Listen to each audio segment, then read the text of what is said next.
Hello, my name's David Bradley and this is From the Mind of a Mystic, and today I'm doing a kind of story or a long form podcast for audio report on my lifelong relationship with deities and devils, an audio report on my relationship with an inner being. So before I dive in, I just want to ask you to keep an open mind. Bear in mind I'm diagnosed with schizophrenia about 18 years ago, and I seem to be, whilst retaining a certain degree of insight and lucidity, I still suffer from a mental health issue. So just thought I'd start with that before we move on. So to begin, we're going to talk about the sort of, as referenced in the intro, deities and devils, an audio report of my relationship with an inner being. So probably the most pertinent thing to start with is what characteristics or perhaps qualities are possessed by these specifically, not this inner being, but these inner beings. So there's a lot of backstory that needs to go into that will be discussed later on in this audio report. But in the rough description of them is that they're kind of like external alternate personalities. Now, the external is a really important aspect of it, because it's not as though these are my imaginary friends that I somehow am creating in my head necessarily, as much as these are seemingly external beings that I interact with that other people don't seem to be able to perceive.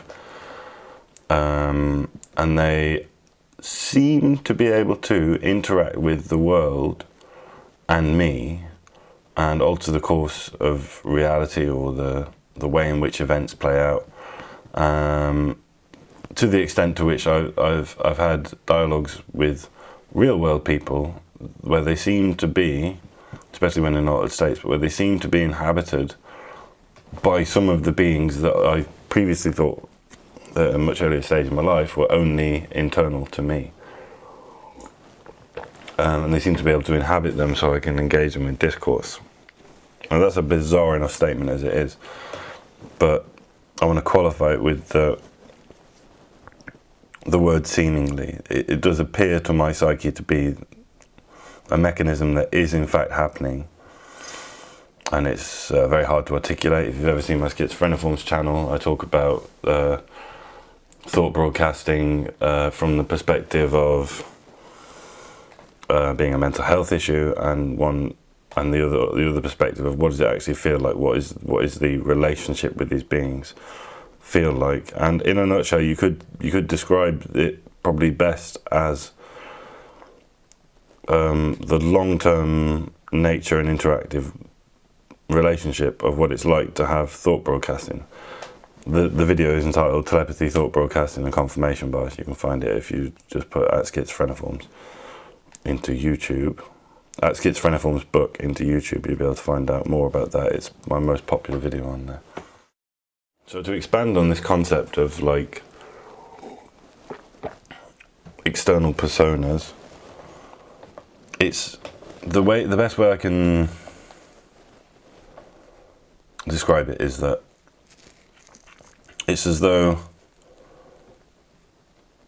only I, very limited numbers of people, but specifically just me is the general perspective, seem to be able to interact with these seemingly alternate personas, but they don't act through my body.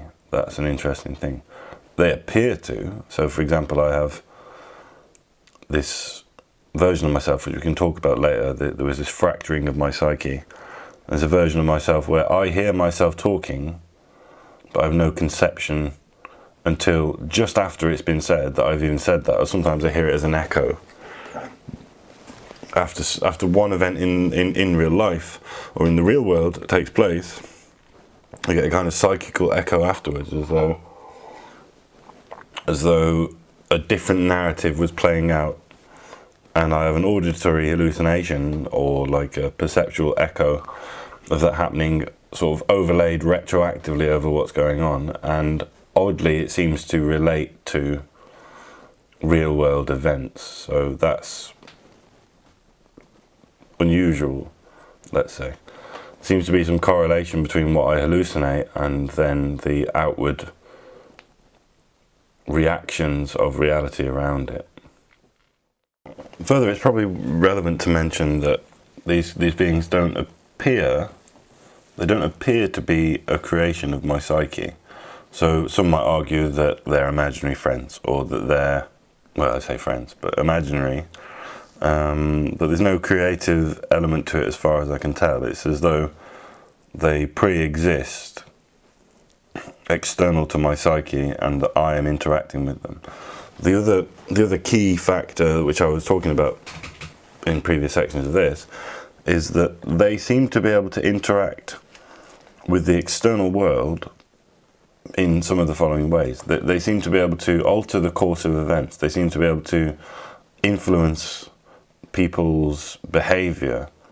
They seem to be able to synchronistically lead me towards certain outcomes in a kind of dialogical lesson.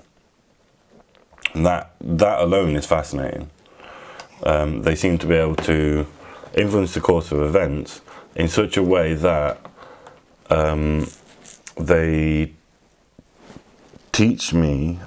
For example, earlier on in my mental illness, I had this sort of impression that God and the devil, or various beings, were trying to sort of existentially tutor me through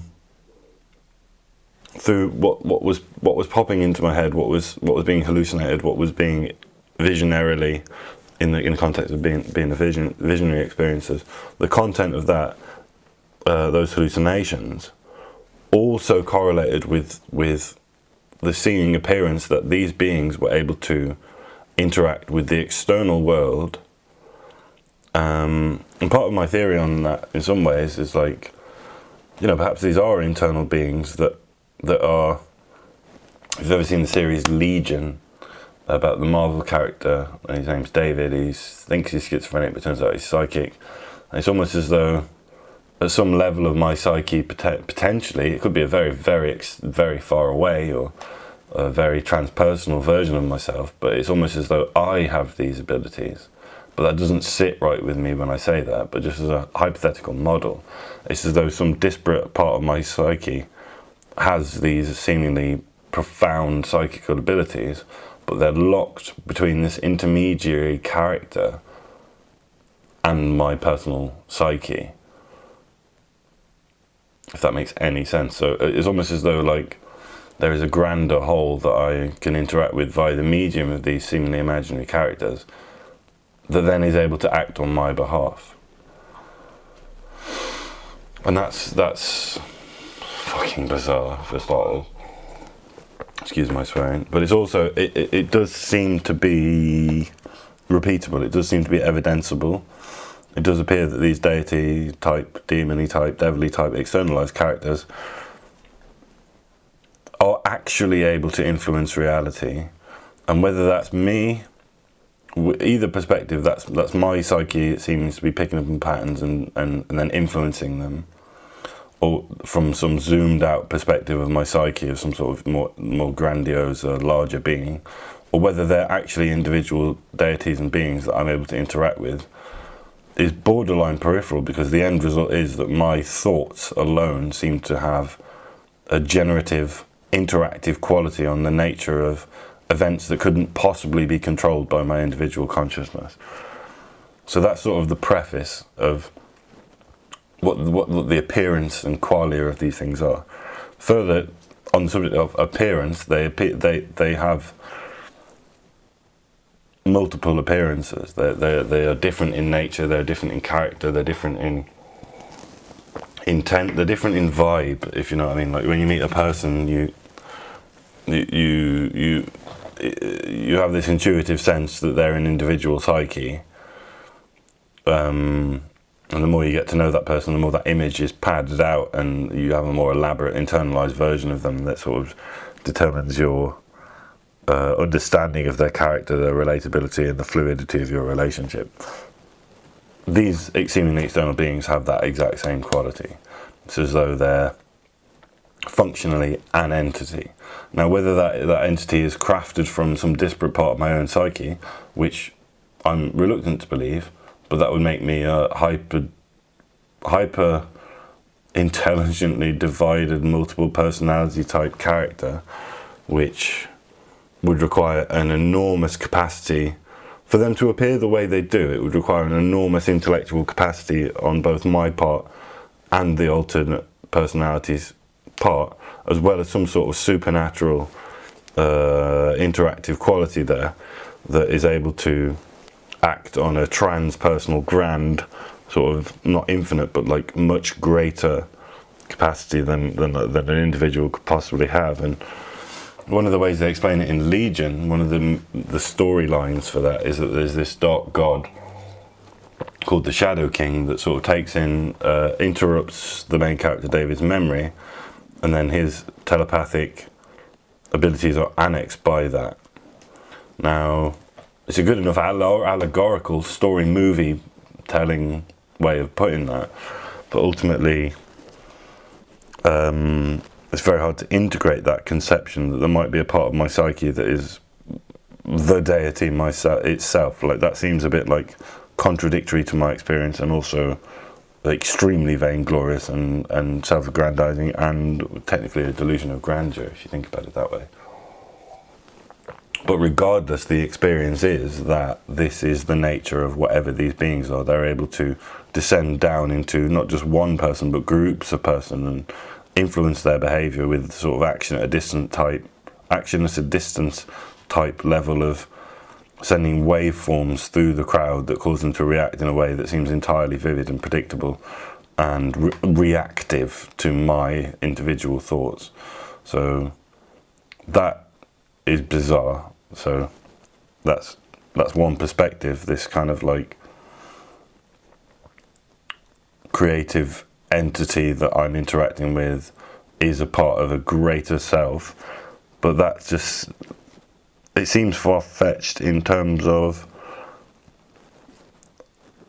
the only logical way I can reconcile that idea is that as though that the universe is a solipsistic representation of my own personal psyche and that I'm the only one in existence. That's the only kind of reconciling thought that makes sense, is that I am in some way interacting with or connected with or deity myself, which there's logical ways of integrating that information. There's ways of imagining that could be feasible, like in Buddhist oneness, or the kind of conceptual oversoul, or like one soul that it seems to do. It seems to be, and then we're all inhabited by that soul. But the fascinating part for me is not sort of the whether or not it's this, that, or the other. The fascinating part for me is the mechanistic ability. Mechanistic, I don't know if that's quite the right word, but the mechanism by which this disparate character partition on my hard drive seems to have abilities that are transcendent, like magic powers on a grand scale. That is, you know, worth exploring.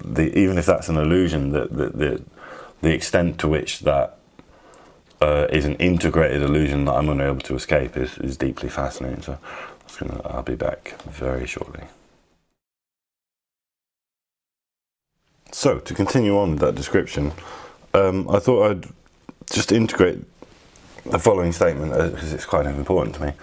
The purpose of this recording isn't to provide evidence that I'm some sort of deity, or that I'm interacting with deities, or to qualify that scientifically, or to create a proof in any way, shape or form that this is what's happening to me. That's entirely peripheral.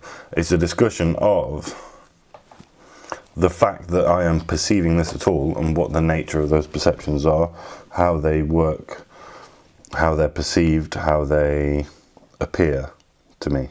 So I just wanted to, you know, I'm not interested in debating whether it's real ultimately. It's the what is appearing to me in itself that is, I hope, the interesting data that you can receive from listening to this. Now, I've got a bunch of notes I'm going to move through that will hopefully kind of elucidate some things. Some of them are a bit autobiographical, historical information. I'm just setting my laptop up. The intention behind it is to give more information as to where, what, how, and when things happened in my own timeline, and then elaborate from there on. So we'll kind of start through my notes. So the relationship, so I put it here, evolved over time as an external alternate persona, not me, but able to interact with everything around it, and seemingly alter the course of events and indeed inhabit other people so that I can engage it, the being, or the beings, in discourse. Now, that's not quite right. So my relationship with each, as I was saying earlier, like when you interact with a real world person, on your mental radar, they start out as a very faint signature. You know, you might be friends with a bartender, and initially, let's use bartender as a great example. Initially, the bartender is insert speech, receive alcohol, continue, end of dialogue. But if you actually get to know the bartender over time, you develop a relationship, more and more information is padded out, their name, their background. You start to notice more qualities of their appearance, you start to notice subtleties of their personality, you start to create a mental model, and this is how this works. You create a mental model of that person that is more detailed, more mapped, and you're able to more nuancedly interact with them in a way where you understand more of their character, you can predict their reactions, all that sort of stuff. Now, when I say it's evolved over time, that's what I'm talking about. It's like these beings and beings in general, my understanding of their qualia, as their character, their personality, the nuances, can I trust them? What is their intention towards me? What is their nature? What are their personalities? What is their accent? What does their voice sound like? You know, has evolved and been elaborated on over time as I've gotten to know them, and it's not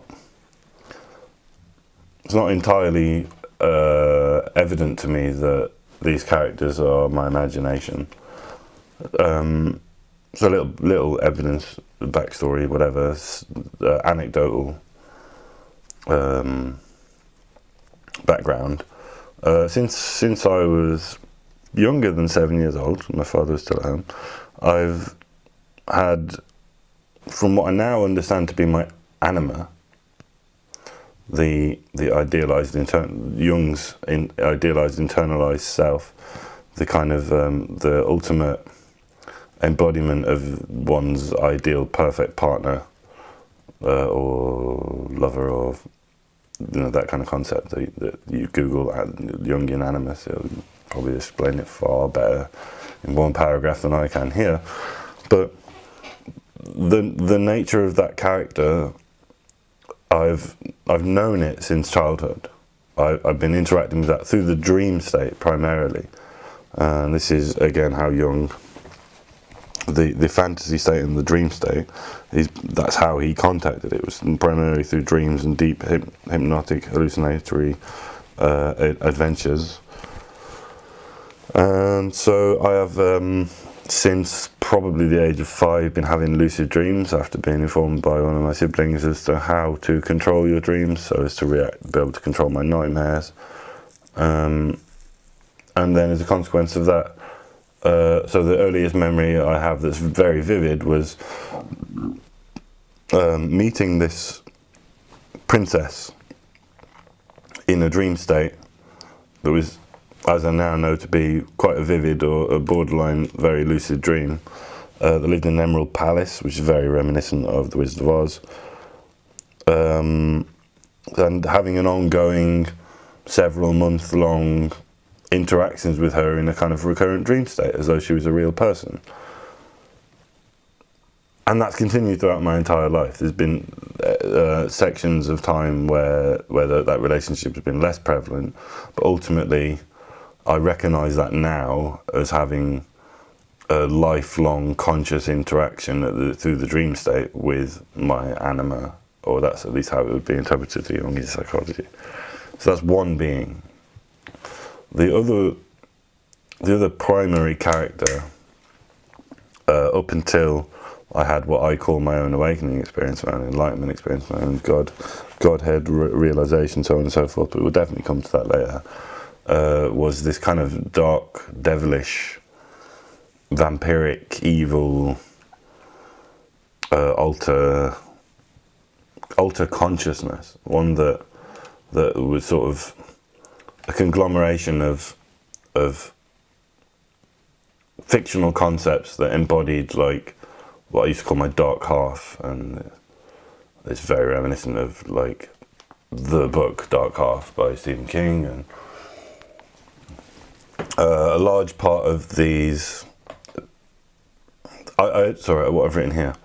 So I first recognised that these experiences correlated with my own. The first appearance of like a distinct being, the first emergence of these qualities that I consciously remember was reading the Necroscope series. Now, just for a bit of backstory, the Necroscope series is about a British extrasensory perception intelligence agency that fight vampires, right? So you already see there's already a thematic relevance there.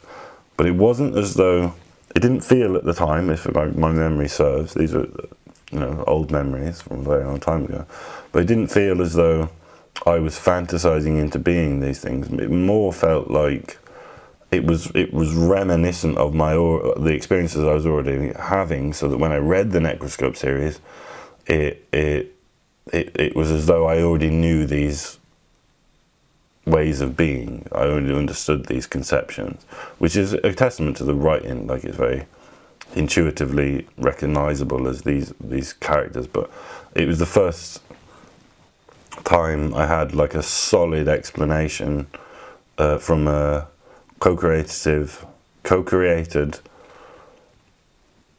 how do I try and put it? In essence, it was the first time I heard about these things being talked about that I was experiencing, that were recognizable in the external world. And then the emergence of these characters was greater because they were able to embody the kind of backstory or the conceptions and the characterizations from the book series. Because I read an enormous amount of fiction when I was a young man and teenager especially. An enormous amount of fiction. It's extremely dark in places. And it gave me the ability to, reading itself is just looking at, shapes drawn on a piece of paper and hallucinating. But it gave me the ability to characterize these emergent qualities as though they were related to something. Now, a lot of the later work in my life has been unpacking these assumptions and decharacterizing them and starting to say, what is the nature of these beings I'm interacting with? What are they actually doing and saying and being, not what have I made them out to be? For example, and the reason I learned to do that was having a dimethyltryptamine trip that led to a vision of a Cthulhu-like elder god emerging from the clouds, beaming into my head, that I had some very, very fundamental assumptions about what God was that I needed to fucking really address before I was ever to be entering into that realm of divine consciousness. Do you know what I mean? Like my assertions about what God or gods or what I was even doing on the DMT in the first place, like my whole like phantasmagorical nonsense about what God and all these beings were, had to be kind of unpacked and discarded and recognized as a presumptuous filter that is blocking my real interaction with deity and demonic entities alike. That was fascinating, may I add. And yeah, so like another bit of fiction that was enormously influential to my psyche, and I will elaborate on why shortly. If you've ever seen my Schizophreniforms channel, there's the story of Schizophreniforms video again that can be referenced to pad out the real world occurrences of what the fuck actually happened to me. But the other bit of fiction that was deeply gripping to me because I recognized it in my own life was Dante's Inferno, or from the Divine Comedy, the Inferno segment, the first of the triad of stories, or the first part of the 3-part saga of the Divine Comedy. I still have my original copy of that. And for example, it's hard to nuancedly describe this, but I smoked cannabis, I was self-harming, I was viscerally depressed, for valid reasons, I think, very valid reasons. But when I started antidepressants, the relief, the existential spiritual connections that I was making that were enhanced by cannabis turned dark. I've written here, like, antidepressants seem to turn all my, quote, telepathic experiences dark. But in actuality, I recognised later on through self-reflection and revisiting these memories that they were probably fairly accurate perceptions, and I was simply unable to accept it, not because it was so dark, but as I could not discern whether or not I was imagining these experiences. The assumption I was making about the nature of reality was that this was not possible, and the darkness may not be real. But then it was completely congruent with what was happening in the real world. It was just that the cannabis turned up my psyche to a volume where I was perceiving the thoughts of others, and I still sort of stand by the fact, and I put here that I have a lifelong feeling and experience that cannabis, if not makes me telepathic or psychic, it enhances those qualities in me massively. And yeah, so like one of the thematic things that, again, I recognized in the Divine Comedy was, oh shit, like I entered hell at some point, and it was after taking an overdose of fluoxetine, then vomiting up most of the tablets, and then going to sleep for about 18 hours, vomited them into my sink and tried to rinse them away, blah blah blah blah. That was really dark. But then later on, I think this is correct, like after that, I found myself with some really quite kind of unpleasant, aggressive people, smoking Purple Haze and White Widow in this kind of really sketchy area in someone's house. I don't know whether they'd broken in there. I didn't break in, but it just seemed like a squat or something to that effect. And I started smoking weed with them, and that was the first full moment. I think that chronology is like right. But after that, I had my first recognition, oh shit, I'm in hell. I don't know whether, I can't remember vividly whether I thought I had died and gone there, but it was as though the intensity of this like really strong cannabis, the darkness of the vibe, the inclusion of these heightened telepathic sensors, or seemingly telepathic psychical experiences, all ramped up for me to have a visceral recognition, shit, I'm in hell. Like, that was the first time. And then that's been thematic for a number of years. It's now resolved, but we can come to that later. I'm just going to get a drink and be back with more of this story. So to continue, that was one of, I think, 4 major events that took place in my life where I felt as though I had basically moved reality in some way or other.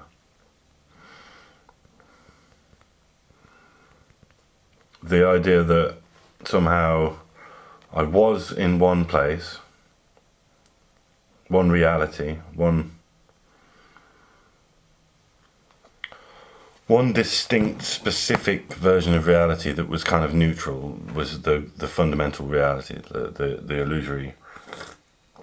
The original place I was not hell. It was dark, it had unpleasant experiences in it, but there wasn't this like inherent intuitive reaction, oh shit, I'm in hell, which was dark and unpleasant. The second time happened after another suicide attempt. And in that suicide attempt, I used citalopram in the process. Apparently that's quite a common thing when people take citalopram, to have visceral, dark hallucinations and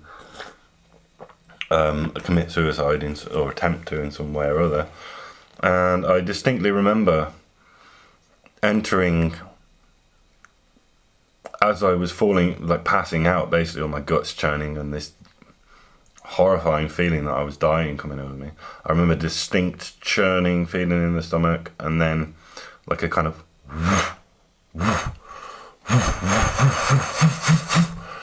and then just being in kind of a dark void, and then my own name being screamed to me in these demonic voices. And I never referred to myself by my first name, which is David. I referred to myself as Bradley.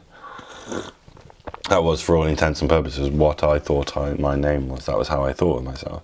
And they said David. They were like, David, like screeching me back from this infinite black void, which I'd been sort of popping in and out of. And then that marked a distinct, like, massive change in my perception of reality. That was time. That was moment 2. This second recognition. But there was still some sense that it was partially real. Like some of that period of time was so traumatic. I was so violently abused. I was subject to so many horrific events, some of which aren't even describable in the terror I felt. And that culminated in me sectioning myself, and then consequently being sectioned, which, again, you can watch the schizophrenic video if you wish to know any more about that. The next thing happened a couple of years after that. This is when I went into a full psychosis after this. Like, whatever you make psychosis to be, I had this fundamental, like, on the rough gist, I took 3 pills, a half gram of MDMA, smoked about 1/4 ounce of really strong cannabis, and in effect had like an extremely terrifying seizure where my jaw locked up and I could sort of felt like I could hear my brain cells popping, and I was not allowed to sleep during this process. I tried to sleep and I was asked not to sleep by the person I was with. I had this visceral full body seizure, and then I went to the bathroom freaking out after I'd sort of come round from it, I think, and then I had this full recognition, shit, I'm actually in hell this time. I have actually physically died this time, and I'm in hell, like. And then later on that same day, because it was a 30-40 hour day, I was able to see like multiple versions of reality happening at the same time. One was sort of dark reality, one was a light reality, and then there was this intermediary stage, which is me, that sort of had to protect the real world characters from the energy world, the light energy, the dark energy. So, for example, I've inquired, this never happened. I've inquired with the person, it never happened. I saw the dark energy come out of my body and slap this girl around the face, and she winced as though it had happened. I asked her, no, that didn't happen. And in the visual real world, it was obvious this hadn't happened, but it was as though there was another timeline, another parallel dimension where that was in fact happening, and that people in this 3D format of reality were aware of that energy reality taking place. And this is also a light form of this as well. Now, concordant with these things happening, the ability to observe with very little influence, as though I had awareness for the world, so I struggled to influence, is what I've written. Life after this seemed as though I was living out predestined events that I was aware of in advance, like a constant sense of deja vu, but also a concordant sense that as though not only was I able to know in advance exactly what was going to happen, but that I, at some level, I didn't have control over, same as the light and dark energy forms. I had to influence them and desperately try and control them. That I was, in fact, the cause of every event that was taking place, as though it was being generated by me, but that I had no control over it. So I had this knowingness, this constant knowingness that I was generating reality.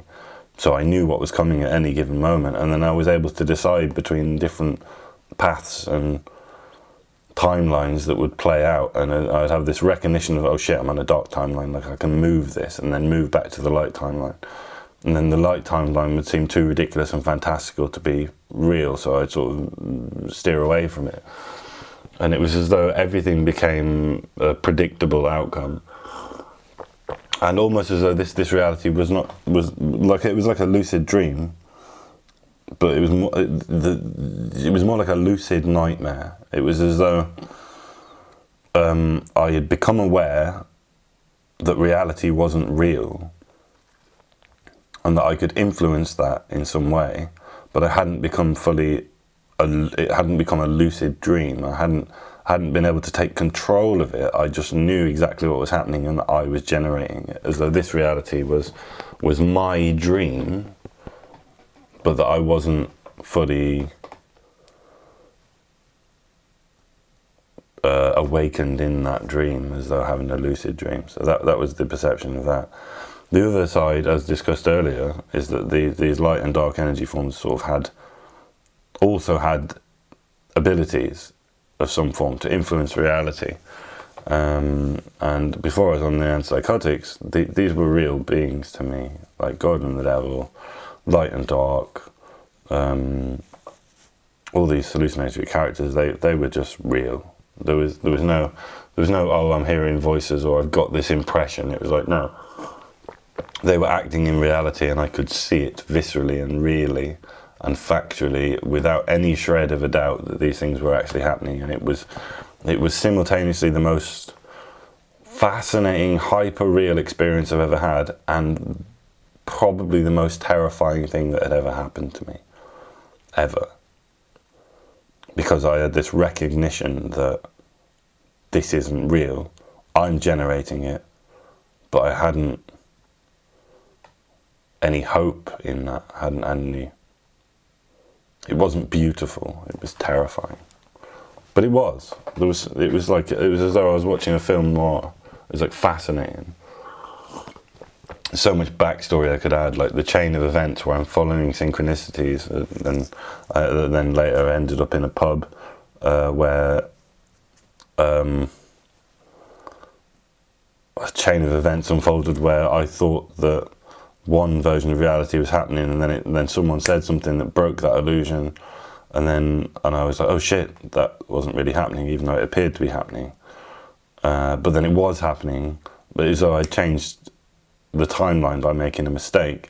And then I went outside this pub and had a seizure, and that was when I ended up sectioning myself after the hospital visit from that. And when I had this second seizure, it was sort of spontaneous, and it happened accompanied by hallucinations of like a portal in space where I could see the moment at which I'd first taken the triple drop of the ecstasy pills.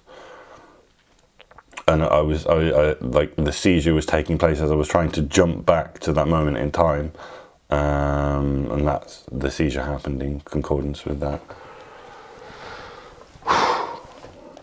And so over time, I had therapy. I had voice dialogue technique, which was incredibly useful because it meant that I could put names and characters to these disparate parts of my psyche. Long story, it's all private therapy stuff. And I sort of saw myself as the CEO of David Bradley Incorporated, a conglomerate of consciousness. I see the world through spider eyes. I see and break the patterns of my own demise, design, and times. Was the opening line of a poem I wrote at the time. It's as though multiple versions of my life coexisted,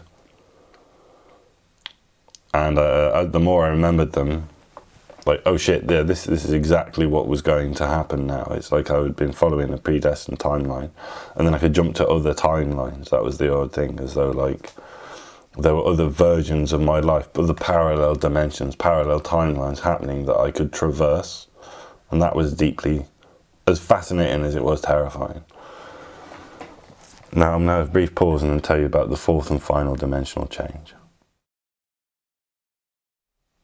Many years later, the fourth shift took place during a near-death experience where I took a lethal, well beyond the lethal dose of I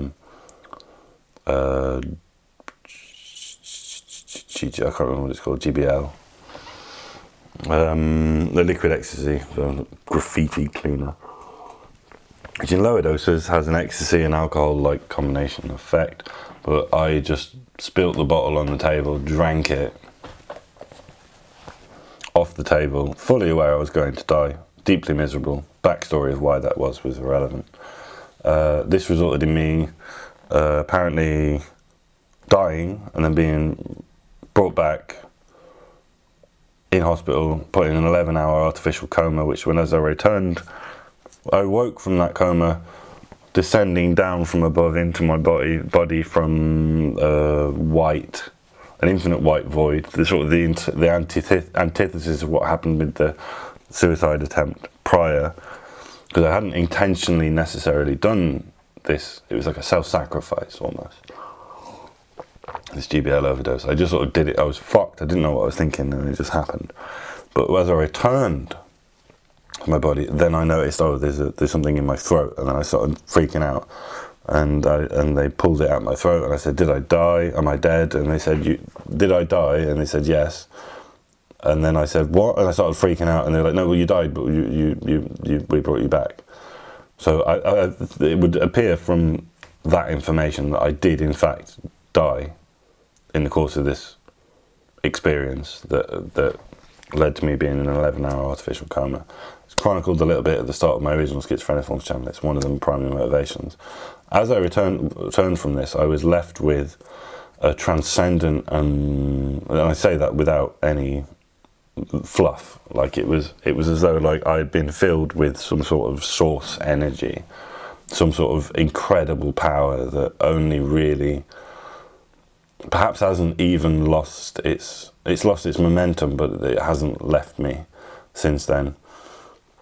I recall thinking like, shit, I'm in heaven.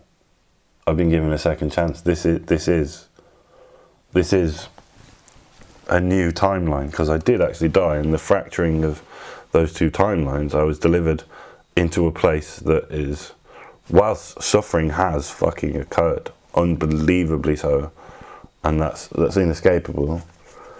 I have a new perspective, as though like this second chance reinvigorated me with the full force of my own psyche and possibly God's energy. Who knows what you want to believe about that? And I started the Schizophrenic Forms channel as a consequence of that. I had this renewed verge for life, and I made a vow after that experience that I would never allow myself to commit suicide again, regardless of the circumstances, for the sake of my son, so he didn't have to live without a father. And then from then, lots of other stuff has happened, but this is just sort of the chronicling about the details thus far of how we got to where I am now. So I perceive myself as being in a kind of heaven timeline, and it's peculiar, and it's altered the way in which I have this energy dynamic and emotional dynamic with these beings as well. Ultimately, like I had a time when I reduced my medication for a couple of months, and the absence of my voices, the absence of these beings, made me sob with deep existential regret and sadness the first time because I took extra meds to get back to zero, and it was as though the worst tragedy in my life could have been to escape, to leave the relationship with these beings being conscious. And that is a demonstrable difference between like, oh fuck, like, oh it's the devil, I want to get rid of it, I hate everything, I'm in hell, such a significant change in perspective that I sobbed for the loss of my voices. So I'm going to have a little break, and I'm going to come back with a part 2, which is where we go into more detail about the beings, their nature, and all that sort of stuff. So thank you for listening. We'll be back with part 2.